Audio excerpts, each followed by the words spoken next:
first teachings, or one of the first teachings I got from my first meditation master, he was a layperson, I was a student. He asked me, some of you know this, but you should still practice this. He asked me, when you get up in the morning, what's the first thing you do? And I said, I go to the toilet.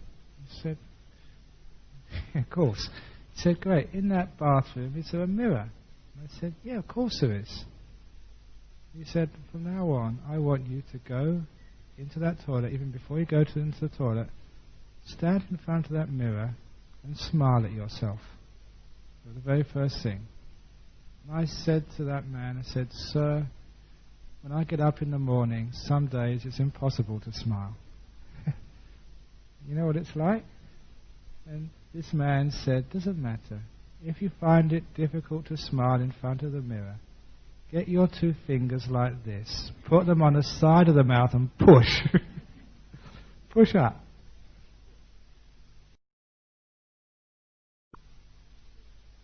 And I respected that teacher to the point that I did that.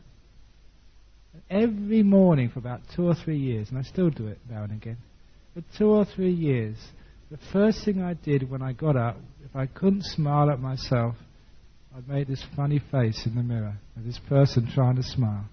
And I couldn't help, just when I did that, you all smiled. I saw this person in the mirror, I smiled back. The person in the mirror smiled even more, I smiled even more. Every morning I started laughing. Laughing at myself. And I think that's where the smile came from. It stuck. So that's good meditation practice. Simple, easy. And what does it do to your mind? It makes it sort of light and free. And it sort of puts another perspective on life. So that's just a little thing there. Especially at the end of the meditation. Always come out with a smile. And you bring a lot of the peace and happiness with you. But actually today's talk is... I wanted to talk today about Buddhist ethics. Now, I don't think this is going to be an intellectual talk, because I wanted to actually really focus on the heart of Buddhist ethics. Not so much what Buddhists say about some of these problems, or not really problems for Buddhists, but problems for others, some of these difficulties of what should we do in this world when it's for cloning, because someone asked me this last week. What's the Buddhist attitude towards homosexuality, the Buddhist attitude towards euthanasia, abortion, all these other sort of things which occur in the world. Because people from time to time come across these problems. And you can't just sort of push them away and think they happen to somebody else. Sometimes they happen to you. And the whole idea of a philosophy, a religion, a wisdom teaching should be something which helps you answer those problems. And of course, every now and again when that problem happens, they come and ask the monk, what should I do? Now, the wonderful thing, the heart of Buddhist ethics, number one, it doesn't tell you what to do. Because that by itself is unethical. And that's why that, you understand what I mean?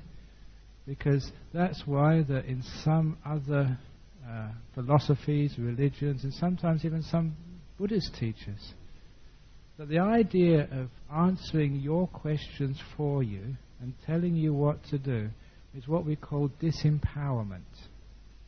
You're just relying on the teacher, transferring all your responsibility to this God with a bald head sitting up here in front of the microphone every Friday night. That is dangerous. You never learn anything that way. And there's no growth there. It's called disempowerment. The responsibility and power which you have and you should be using and learning, you give to someone else. Please tell me what to do. And that's why there has never been any popes in Buddhism. You'll never see me sort of wearing a funny hat. And it's because it goes against sort of the heart of Buddhist ethics. The heart of Buddhist ethics is not telling another person what to do, it's helping them make their own decision. Okay, giving them guidelines, giving them help, giving them clarity, giving them things, perspectives, frameworks to work with. And this is what I've always found the beauty in Buddhism. That even sometimes you go up to our teacher Ajahn Brahm as a young monk, what should I do? He said, you decide. You make up your own mind. When you have no doubts, you go and do it. And even sometimes when you did something which Ajahn Brahm disagreed with, he said, have you got any doubts? He said, no. He said, go and do it. What he was actually saying there, he was saying, make up your own mind. I can help you, I can give you guidelines, but you have to find out for yourself many of these things.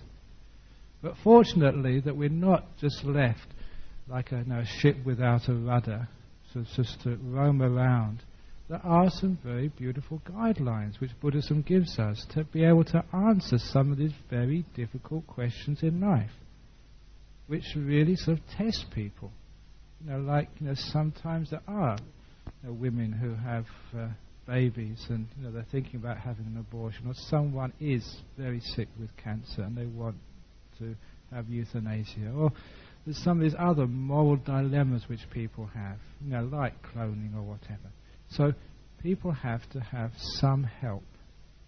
And the job of a monk, the job of a teacher, the job of a good friend is not to tell the other person what to do, but to help them make their decision, and also to support them no matter what decision they make.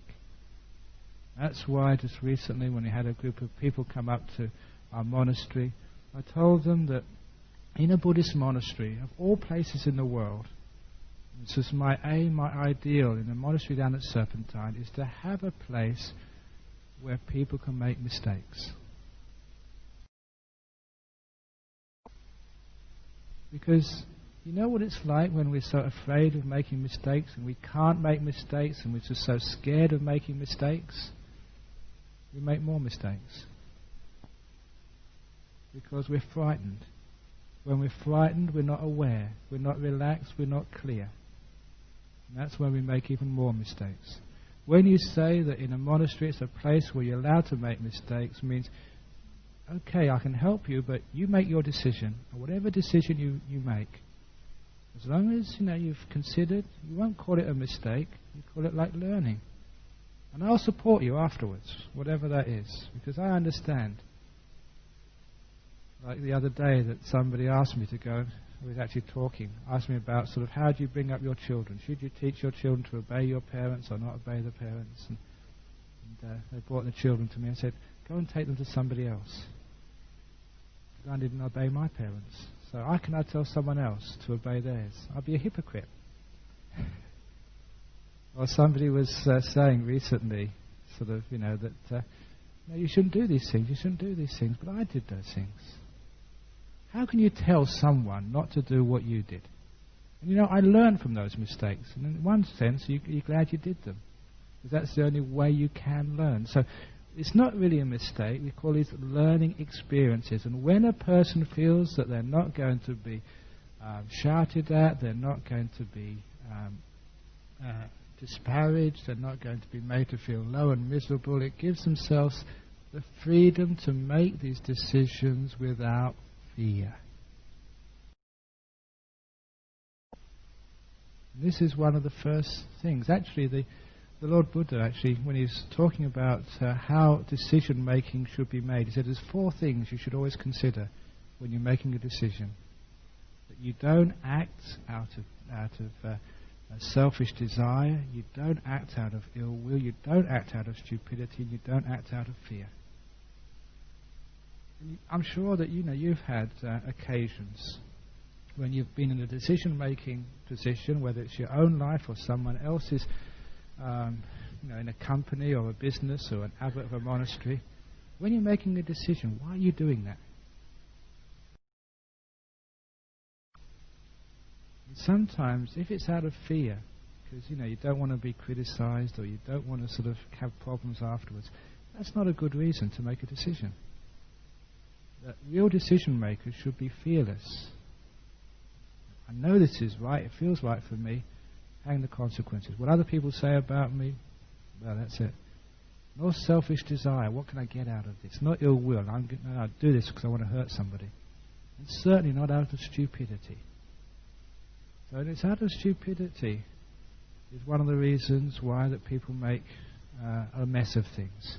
So Buddhism gives like wisdom teachings to try and clear stupidity out of the way. Now, of course, the best way of clearing stupidity out of the way is actually to clean the mind and make it still and peaceful. Because in the path of meditation, it's like cleaning the windows of your windscreen of your car so you can see clearly. So on the windscreen of our car, we've got all these thoughts, like so many little insects which have been smashed on our windscreen, because they're all dead things, our thoughts. Old thoughts, the ways we've done things before. We've got all this like grease with our sort of desires and ill wills and all of our past, which is all old. And because that's on there, we can't see clearly. So one of the things which I tell people, when you have a decision to make, please make the mind peaceful, which is just cleaning your windscreen so you can see what's really in front of you. Because the more you think backwards and forwards, the further you get from having a good decision-making process. Some years ago, this is an ethical problem which a doctor came up and asked me. He was an intern in, I don't know if it was Charlie Gardner's or Royal Perth. That night, one of his patients had his heart stopped, and his alarm bell, his pager rang. He ran to the room, and when he got to the room and knew what was going on, he did resuscitation. He managed to get the person breathing again. But his heart had stopped that long, it was irreversible brain damage. His patient was neither really alive nor dead, but halfway in between. Would never recover consciousness, but would not die for a long time because all his organs were fine. And this doctor, he came to me afterwards and he felt really guilty and also confused. He felt guilty because seeing that patient over many days afterwards, he could feel, this is what he felt. I don't know whether it's true or not, but he said he sensed that this guy was in great pain and also was very angry at this doctor for not letting him die.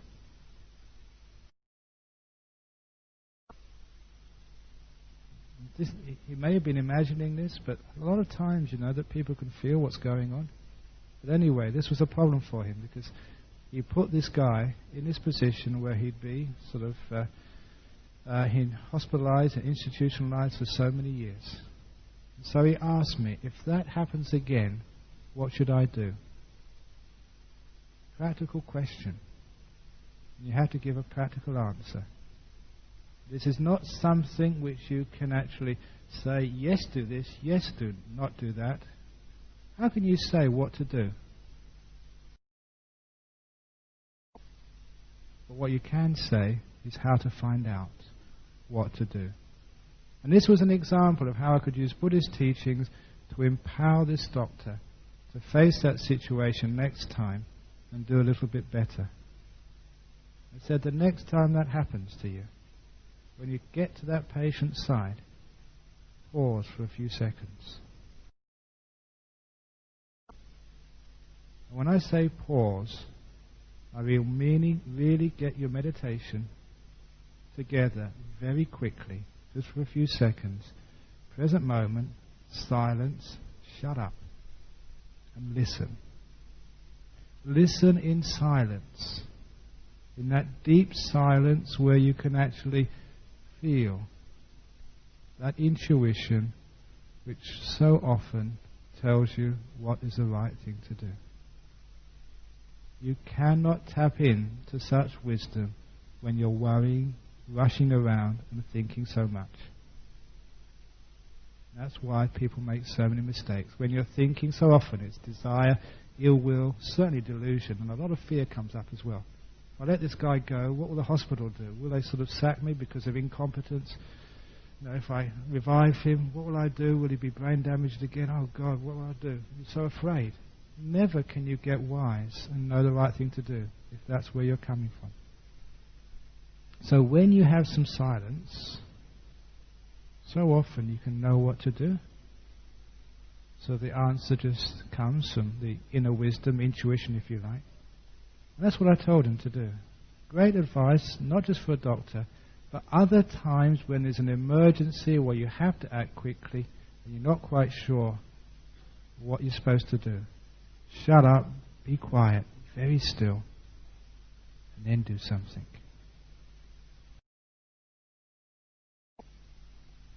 But some of the times it's not immediate decisions we need to make. Sometimes we've got time to really think, time to reflect, time to find out some of these important decisions we need to make. And in such situations we've got some beautiful guidelines. First of all, we got in Buddhism the law of karma. Karma, good karma and bad karma. What is good karma? What is bad karma? The Buddha actually sort of went straight to the point. He said, the heart, the essence of karma is your intention. What you want to do, where it's coming from. There's two parts to intention. There's a source, whether it's coming from, like the motive it's called, the source, whether it's coming from ill will, from desire, selfishness, hatred. Where are you actually coming from? What's your emotional source?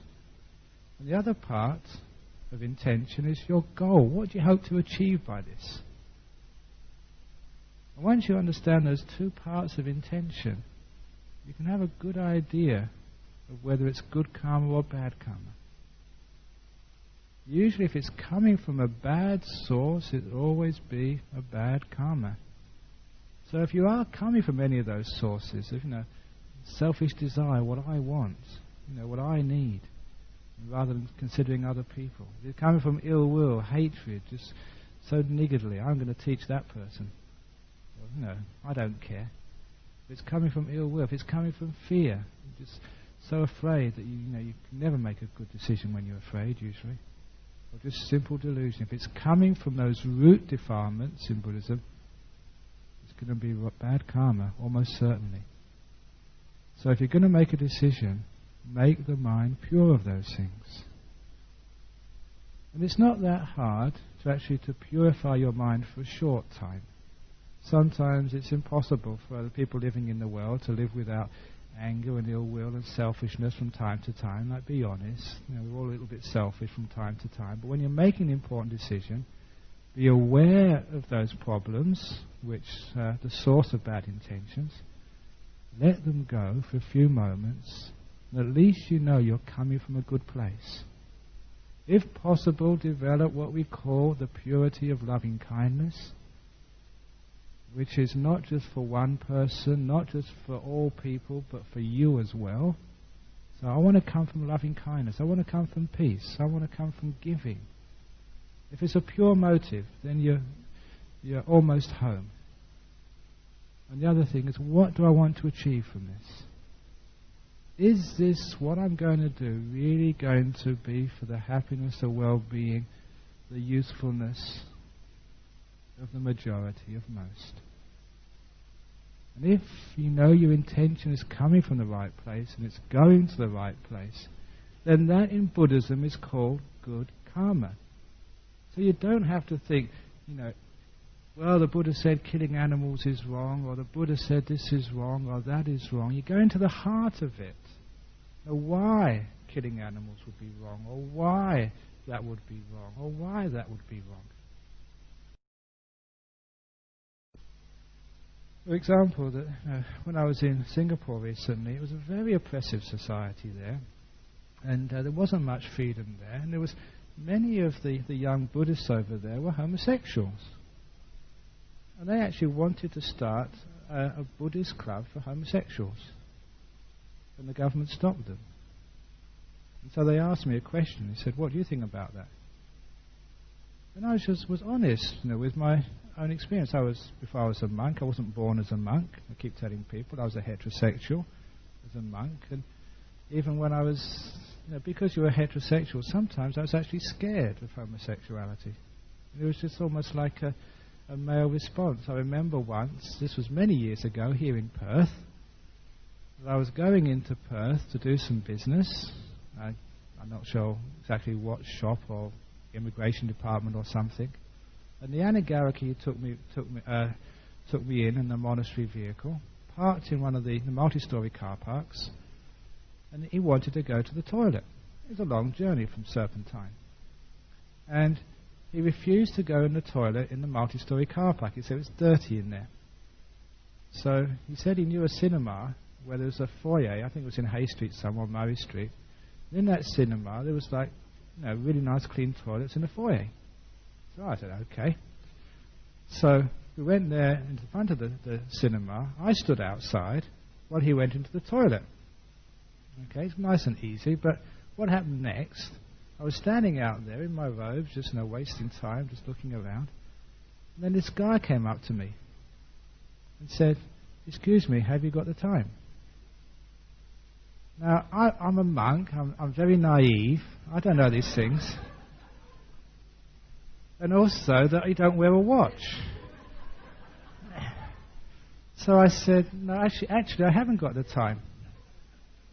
And then he started walking away, and then of course suddenly I was a bit slow, I realised what was going on. And he went about 5 meters up the road, and he turned around and he said, "Ooh, but you do look beautiful." It was a pick-up place for gays. And this anagarika let me stand there, ready to be picked up. Never again would I go.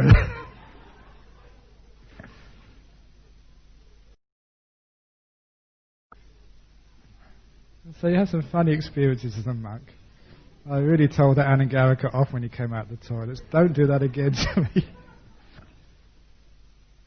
But then again, as you become a monk for many years, I remember somebody, it was again, I think a person from Malaysia, they wrote to me. They were Buddhists, and they said they were so disappointed that their son had told them he was gay. And they said, what should we do about this?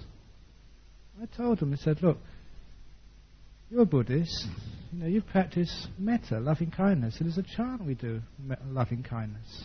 May all beings be happy and well. Isn't your son a being? Homosexuals somehow not beings, and you shouldn't give them loving kindness. Criminals are not beings, and you don't give them loving kindness. I said, look, if you're a Buddhist, if even you're a Christian, a Hindu or whatever, aren't you supposed to have love? Is that love only supposed to be for people you like or agree with? In Buddhism it's very clear. May all beings be happy and well. A-double-L.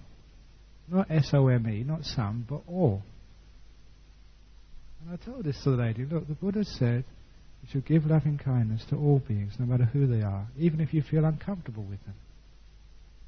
When I actually explained it like that, it made it very clear what her attitude should be. That degree of acceptance, that love, that kindness. And you've all heard me say what my father said about loving kindness, the Buddhist attitude. The door of my heart will always be open to you no matter what you ever do. So that's a Buddhist attitude towards people.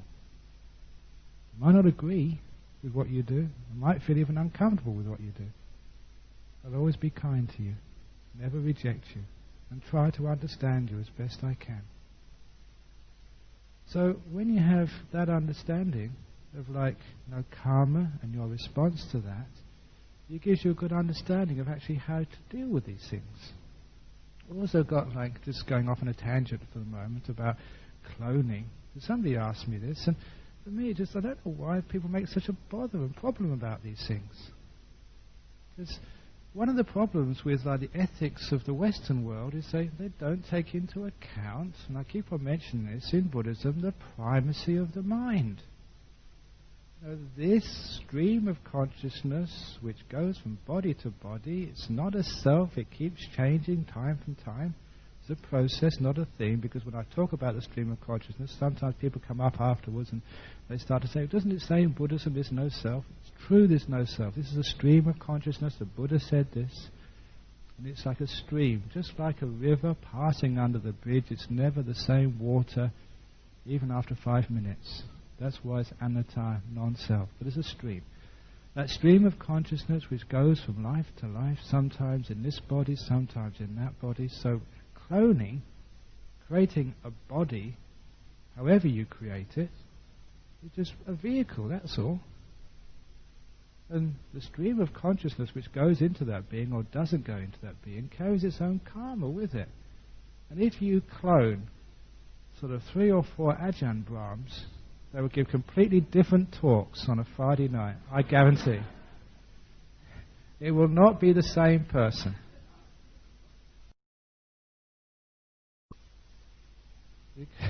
Because this is just a body. And everyone knows the body and the person are not the same. There's something else which makes a personality sort of... That's why when that personality goes, it's called a corpse. It's not quite the same. So remember, like it's with cloning, it's just creating another body. So by itself, it's nothing wrong with that. This body is not sacred in Buddhism. You've had many bodies. I've seen many bodies. And so what's sacred about it? It's just part of life. It's no more sacred than an animal's body, no more sacred than a tree. If we had that sort of sacredness for all nature, then that would be okay. But when we separate human beings and say human beings are sacred, but chickens aren't, so we can go and eat them, then there's something really wrong there. That's why sometimes the people used to say that you should shoot some more kangaroos, there's too many of them. And of course you know the answer to that. Well, there's more human beings than there are kangaroos, and they're creating more problem. Why don't we shoot some of them? It's true, isn't it? It's logical, isn't it? It's logical. Kangaroos don't create much problem, but people do. But of course, you know, the thing is that when you say things like that, and you know, people really sort of walk out the door and say, well, what is Ajahn Brahm saying? But I'm only using this to want people to understand that sometimes in Western society we hold human beings way up here and everything else doesn't count.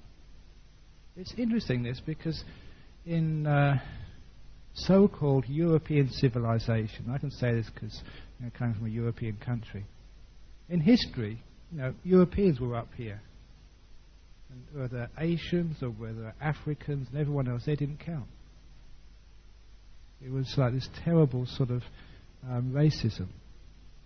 Unfortunately, most people have got beyond that now. And realize that sort of no matter what country you come from, no matter what skin color you have, your blood is red, your bones are white, you hurt, you cry, you laugh, the same as everyone else. But we've got this speciesism now. Not racism, speciesism. That human beings are so superior than anybody else. Which is another type of racism we should really look into. But anyway, when it gets to sort of cloning, sort of, so what? You're making another body. By itself, it's not a problem, but actually what you do with it. Whether it's exploited for money, whether it's exploited for this, it's done for whatever reason, that's a problem. By itself, it's just like an axe. You can use an axe to kill someone, you can use an axe to chop some wood to heat your fire, to make your fire, to warm your room. It's not the axe in itself is a problem, it's what you do with it. So when we actually understand the source of this, then we can actually understand why we do these things. And we got like the 5 precepts. The 5 precepts in Buddhism are not the 5 commandments.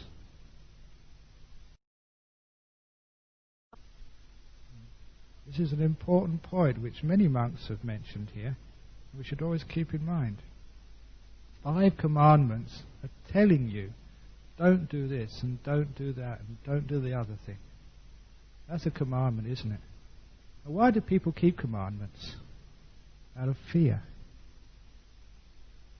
Because the priest or the guru or someone says, if you don't keep this commandment, if you don't do what you're told, you're going to be in big trouble. You can go to hell and boil in boiling oil and get these things poked into you. And actually, it's a shame I don't believe in that religion, because you can really get into this, fire and brimstone stuff. It's easy to give a talk on this. It's a strange thing, actually, that people like that sort of stuff as well, just like they like horror movies. They like going to sort of churches and hearing all about what might happen to them. Anyhow, so if we don't work on that fear business, because I already said that's not a good reason to make a decision out of fear. Instead, what we should make a decision out of is out of wisdom. So when you've got the not 5 commandments, 5 precepts, they always have been like guidelines. They're giving you some idea, some framework, so you can find out what's appropriate and what's inappropriate, what's good, what's bad, what's nice karma, what's bad karma. It's guidelines. And it's true that they say, I will not stop killing living beings, but I will refrain from killing living beings. Refraining means you stop, you try and stop, you try and not do these things. I will refrain from stealing. I try and limit it so I don't do anything. Because when you're actually living in the world, somewhere along the line, we're always killing something. And that's why we have the link between that first precept, the Buddhist idea of not killing any living being and being sort of looking after living beings, and vegetarianism. And this is one of those ethical problems which people always get sort of confused about. Should Buddhists eat meat or not eat meat? Or what should they do? Now, I'm not going to tell you. I'm going to let you make up your own mind on this.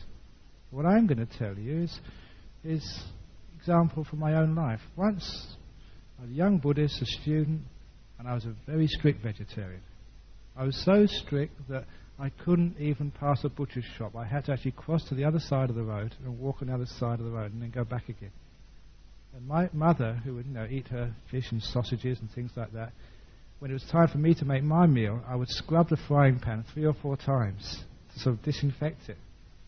And the worst thing, what actually really changed me, was I went to my girlfriend's house once, and she invited me for a meal. She forgot that I was a vegetarian, and so she made this curry for me with meat. And I refused to eat it. And I was just so stubborn. I thought how good I was, standing up for what I thought was right. But afterwards, I really upset that lady. And I thought, hang on. Sort of, you love animals, but you hate people. And actually, that's what I was doing.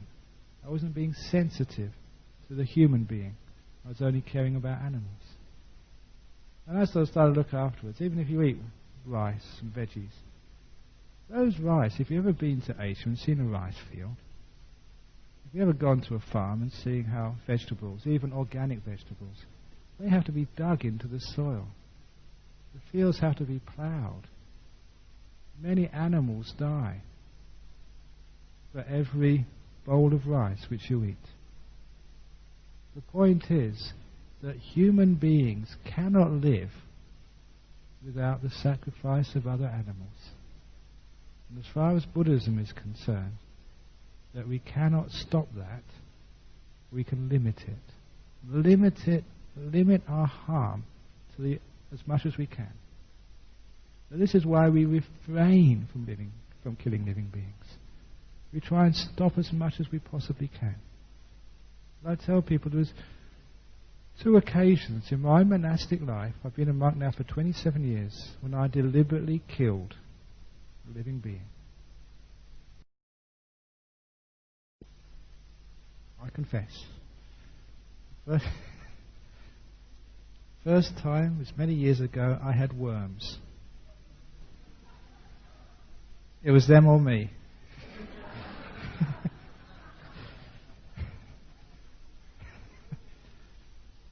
Fortunately, these days, actually, you can get these medicines, they just evacuate the worms. But then again, I mean, you're probably killing them anyway because they've got nothing to eat.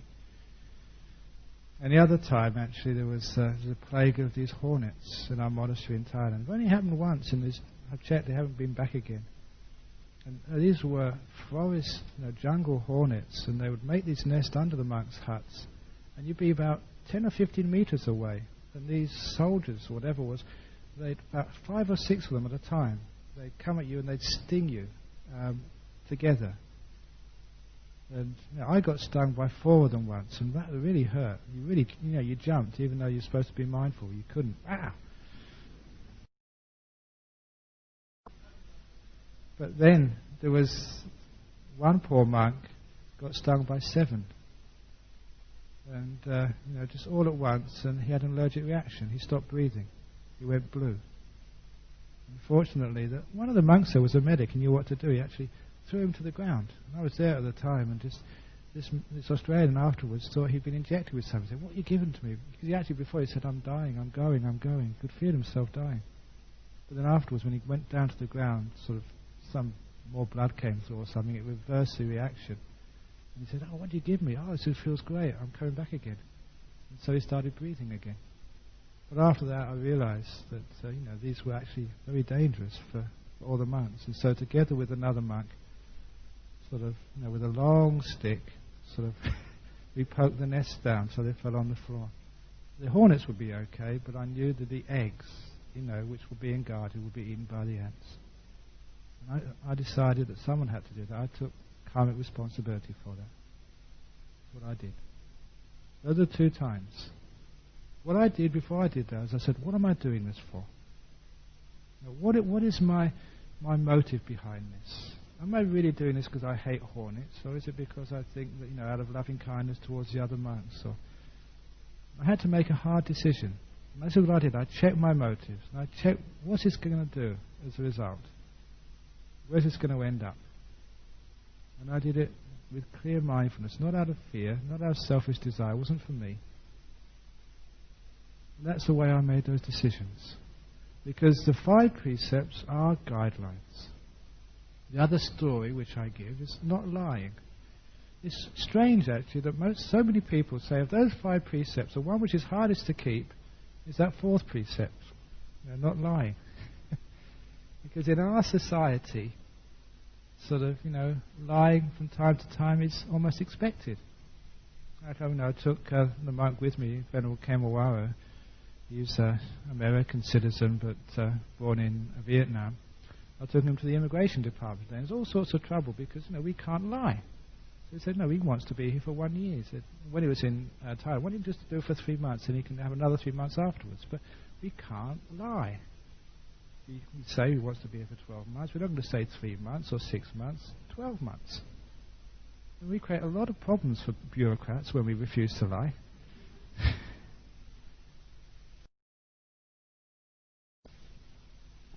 Because sometimes it makes life easier, doesn't it, when you lie? Or does it? You make your decision, because the rule says I shall refrain from lying. Well, the one case which I like to mention, which to me was one case I say, yeah, okay, that was the right thing to do. You see, one of the disciples, he actually goes to the Armadale group still. A very old man, one of the original Buddhists from many years ago when we were still in Magnolia Street. He had a heart attack, went to Royal Perth Hospital. I went to visit him there. Survived, needed heart bypass surgery. Was on the emergency list because he was very, very close to having another heart attack. In a room with 3 other men, got friendly with the man in the next bed. All heart bypass patients. His mate in the next bed had the bypass operation first. That night his wife went to see him. He asked, how's Fred? How did he go with his bypass? The wife said, oh, no trouble at all. He's fine. He's in the ICU. That's where you have to go after the bypass. That evening she rang me at Serpentine Monastery. She was very upset. She said, I've been married to this guy for about 37 years. This is the first time I've lied to him. Because Fred died from the bypass. It happens to, they say about 1 every 100, or maybe less. He died. And his wife said, I thought if I told him that Fred died from the very same operation my husband's going to have in the next day or two, he'd have worried so much it might kill him. And indeed, 2 days later he had his bypass operation, and he was on the edge of life and death for a couple of days. He was hallucinating, going in and out of consciousness. But he pulled through. And you know, okay, I think maybe that was one case where it was the right thing to do, to lie to her husband. If she didn't do that, he might have killed him. But I always tell people at the end of this story, it's okay to lie, but only once every 37 years. Because it's not a justification for lying at every opportunity. But what it does show you, it's like the guidelines of ethical practice. To refrain from doing these things is different than not to do these things. That's why these 5 precepts help you to make a decision. What these 5 precepts are, they're like red traffic lights. When you're going home, you come to a red traffic light, you always have to stop. However, there are such things called emergencies. If I had a heart attack just at the end of giving this talk, I would hope that one of you would put me in your car and speed through every red traffic light you possibly could.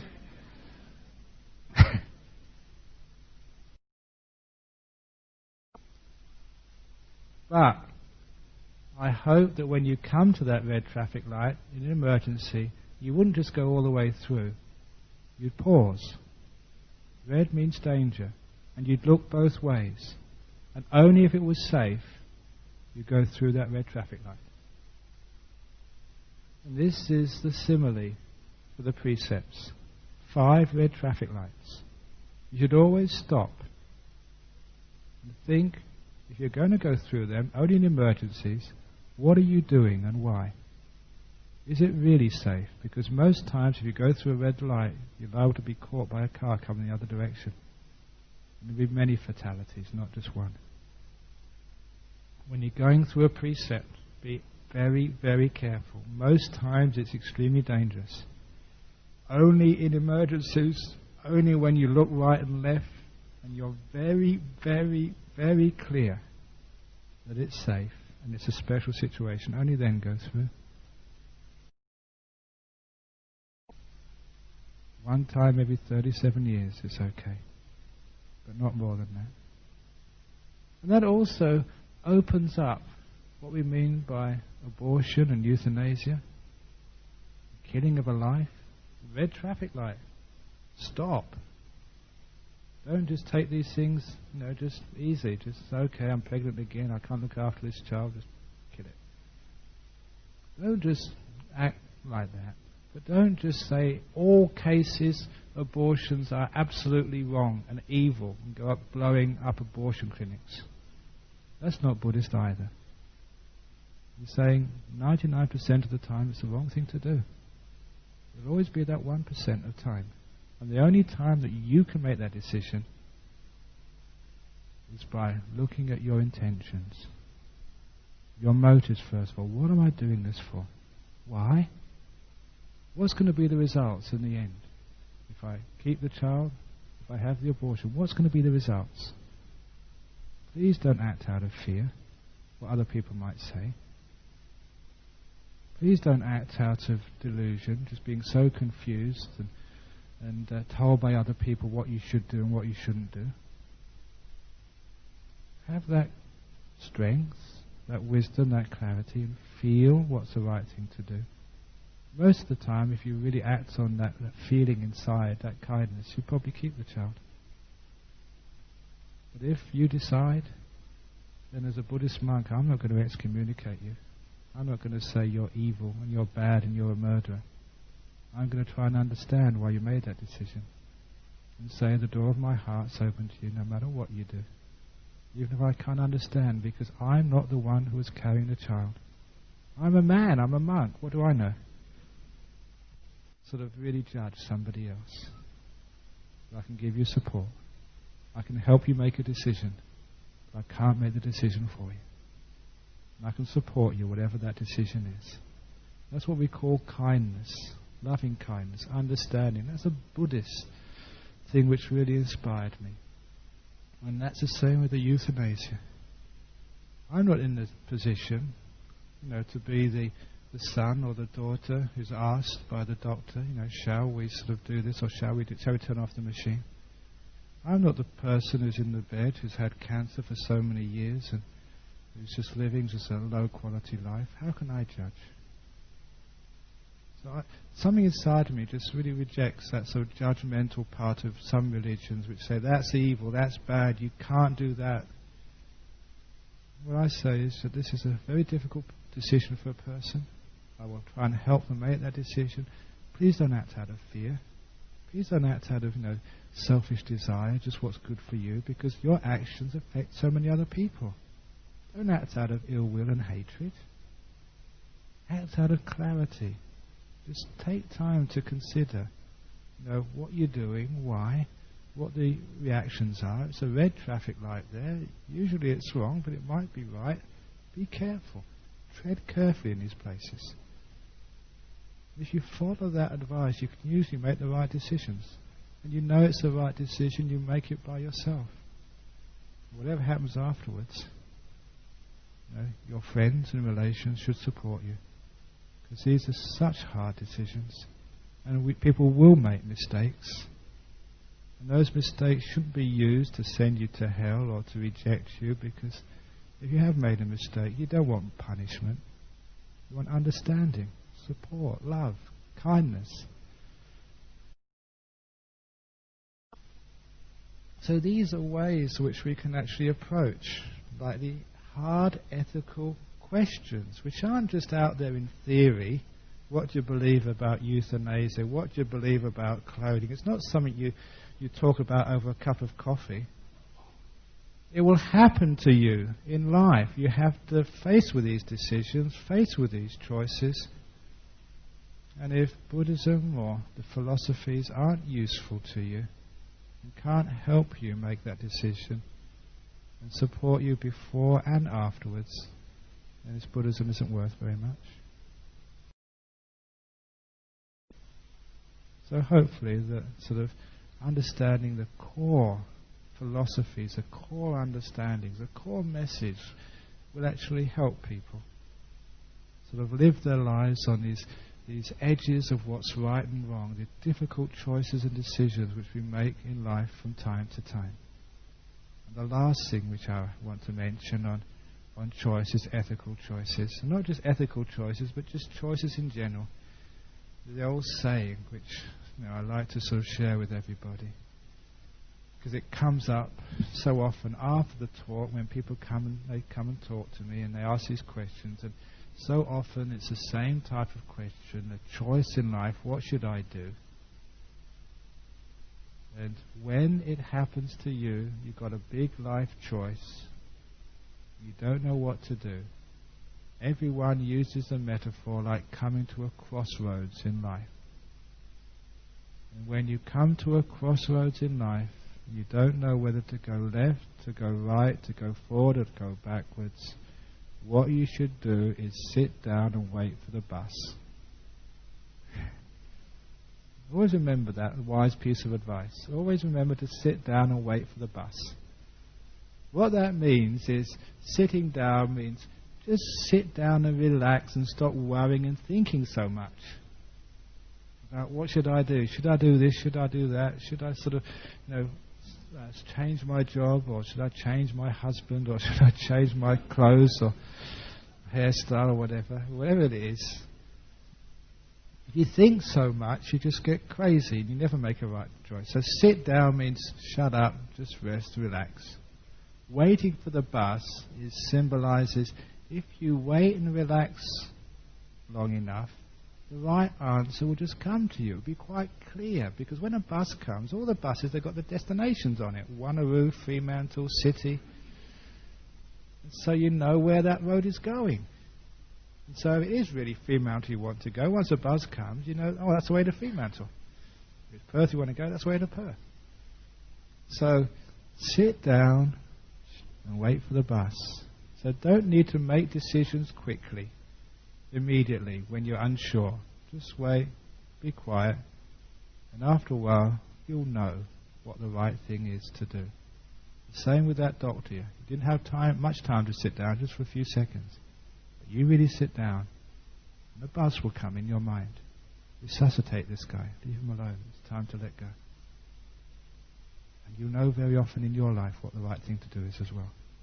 I've trusted that so often in my monk's life. There's many things I was trained to do, but so many things I wasn't trained to do. And I get responsibilities, have to make choices. And sometimes as a monk you're really on the edge of life, looking after people who are dying, counselling people who want to commit suicide, looking at a person when they come to you and say, should I have an abortion, should I not have an abortion, should I tell my parents? Because at least they can trust a monk, but I'm not going to tell other people. So at least you can have that confidence. And they think that a monk is wise enough to help them, and he can help them. But a lot of times you just trust that intuition, that silence in the mind. When you can trust that, that is where all the words in the books come from. Don't trust the books and the words and the teachings which are outside. Trust the words, the books and the teachings which are right there inside of you. If you're silent, check, no desire, no selfish desire, no ill will, no delusion or stupidity, no fear. Then from that place, in that sort of silence, you'll probably make the right decision. The core of Buddhist ethics, not saying what is right and what is wrong, but how you can find out what is right and what's wrong for you. Thank you.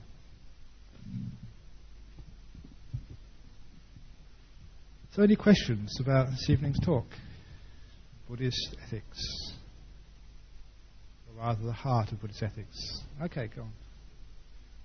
Absolutely. There's many guidelines which you have in Buddhism and other religions and other philosophies in the world, what's good, what's inspiring, because sometimes we do need signposts to say, look over there, this is very inspiring. Looking after your parents. Looking after old people. Respecting old people. Helping sick people. Looking after your family, all your family, whether you like them or not. Just being someone who is not irritated, who is not goes always with discontent. Someone who's satisfied and peaceful. Someone who's got a good profession, who works hard, who's diligent. These are all in that Mangala Sutta. So these are important things to do. Today, this morning, I went to a house and one of the boys there was in year 12, and he asked me, what's the secret? What should I do to do well? How should I do well? I said, 2 things you should do. Work hard. That's not what he wanted to know. That's true, isn't it? So, that's actually in that Mangala Sutta. Just work hard, be diligent with whatever you do in life. So even if you're a monk, if you're a lazy monk, you never get anywhere. So if any of you are thinking of becoming monks or nuns, don't think that this is a cushy life, a cushy option. You have to work hard. But it's also, you get a lot of pleasure. Hard work, but great returns. Okay, any other question before we... Okay.